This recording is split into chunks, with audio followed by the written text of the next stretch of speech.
Rev your engines and prepare for a journey into the world of automotive legends. From the beautiful Lamborghini Countach to the legendary Toyota Supra, these mechanical marvels defied all odds and rose from the dead, some more than once. Welcome to Infinite Mileage, where legendary cars return with a vengeance after a long break. If you're new to the channel, don't forget to smash the subscribe button so you don't miss out on awesome car content just like this. Lamborghini Countach. Reviving the Lamborghini Countach nameplate in 2021 was probably one of the most hyped up returns. The Countach was originally built from 1974 to 1990 and is famous for its unique wedge-shaped design and insane performance. Although it wasn't a bestseller back in the day, it still left a lasting impression. Lamborghini brought the Countach back for a limited run of 112 units in 2021, which raised a bunch of eyebrows.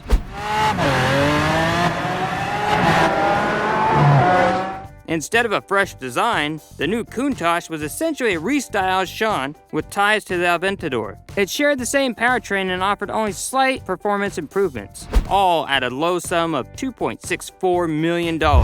Adding to the controversy, Marcello Gandini, the original Countach's designer, criticized the new model, calling it a nostalgia-driven money grab. Lamborghini played down his comments, but the debate over whether the new Countach lived up to its legendary name or not still continues to this day.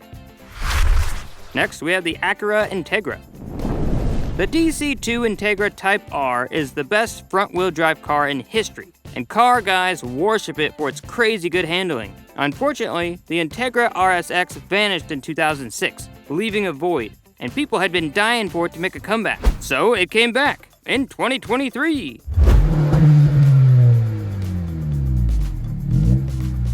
Your first test drive would prove it lived up to the expectations, especially with the Type S variant, with over 320 horses and 318 pound-feet of torque from the factory. That's legendary level figures. Honda kept it real by sticking with the front-wheel drive magic and offered a manual transmission, which obviously worked like a charm. And as expected, the orders piled up, unlike the Countach. I've saved the most highly anticipated car for last, so stick around to see the car that's both controversial and the best. Like this video and subscribe to our channel if you still haven't. Honda NSX. Back in the 90s, Japan caught everyone off guard when they unleashed the Honda NSX. This sleek supercar not only held its own against established European heavyweights like Ferrari and Porsche, but was also the inspiration for cars like the McLaren F1. Fast forward to 2005, and despite its initial glory, the NSX's production came to an end due to declining sales. But its spirit lived on, with models like the Super GT NSX and the Mugen RR concept keeping the legend alive. Then, in 2015, Honda tried to revive the NSX at the Detroit Auto Show. However, despite its modern upgrades,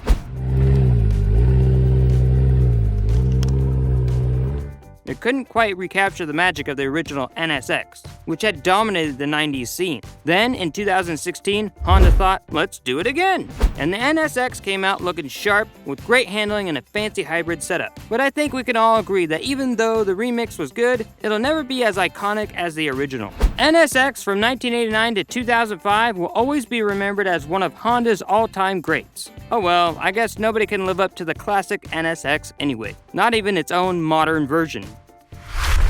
Next, we have the Dodge Dart.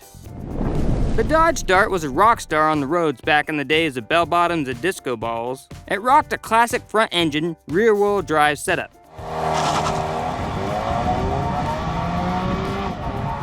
And most of these beasts were powered by the legendary Slant 6 engine. But if you craved for more power, you could opt for a V8, transforming it into a mini muscle car. Fast forward 36 years and Dodge decided to bring the Dart back into the spotlight. But hold the nostalgia, the 2012 Dart was a different breed. It sported a front-engine, front-wheel drive setup, which is far different than what the original Dart was famous for. It couldn't even keep up with the more reliable cars like Toyota in the market, so sales slumped. No! God, please, no! And Dodge had to say farewell again in 2016.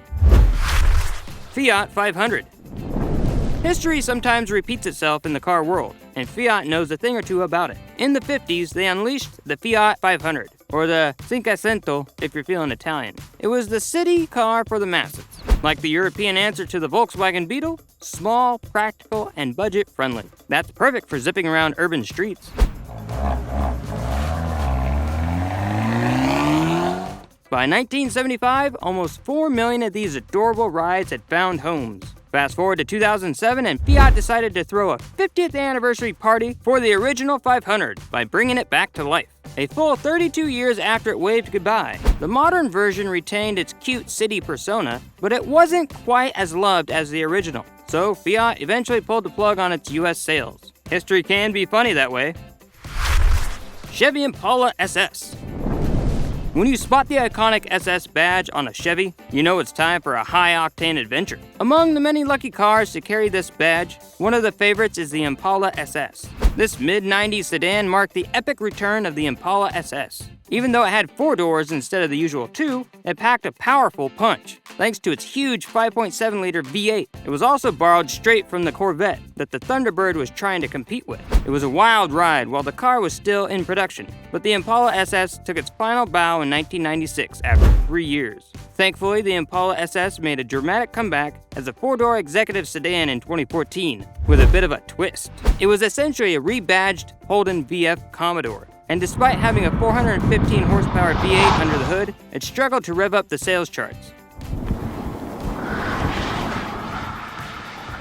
So, GM decided to put the brakes on its production. It seems that even the legendary SS couldn't keep this Impala rolling.